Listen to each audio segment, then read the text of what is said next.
سيول جارفة ستدمر المزارع والوديان. إليكم الأماكن الأكثر تعرضا في الساعات القادمة. تفاصيل الخبر. أهلا بكم.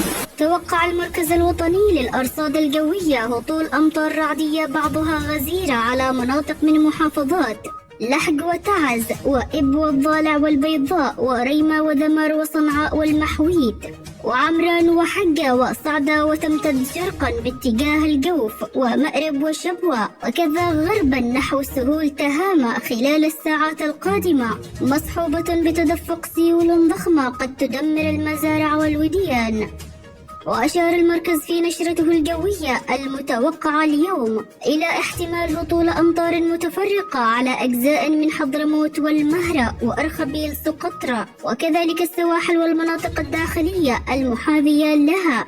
ونبه مركز الأرصاد المواطنين في المناطق المتوقع هطول الأمطار الغزيرة عليها من تدفق السيول في الشعاب والوديان، محذرا من التواجد أو السير في ممرات السيول، وكذا مناطق تجمعات المياه أو بالقرب منها، والمجازفة بقطعها أثناء وبعد هطول الأمطار.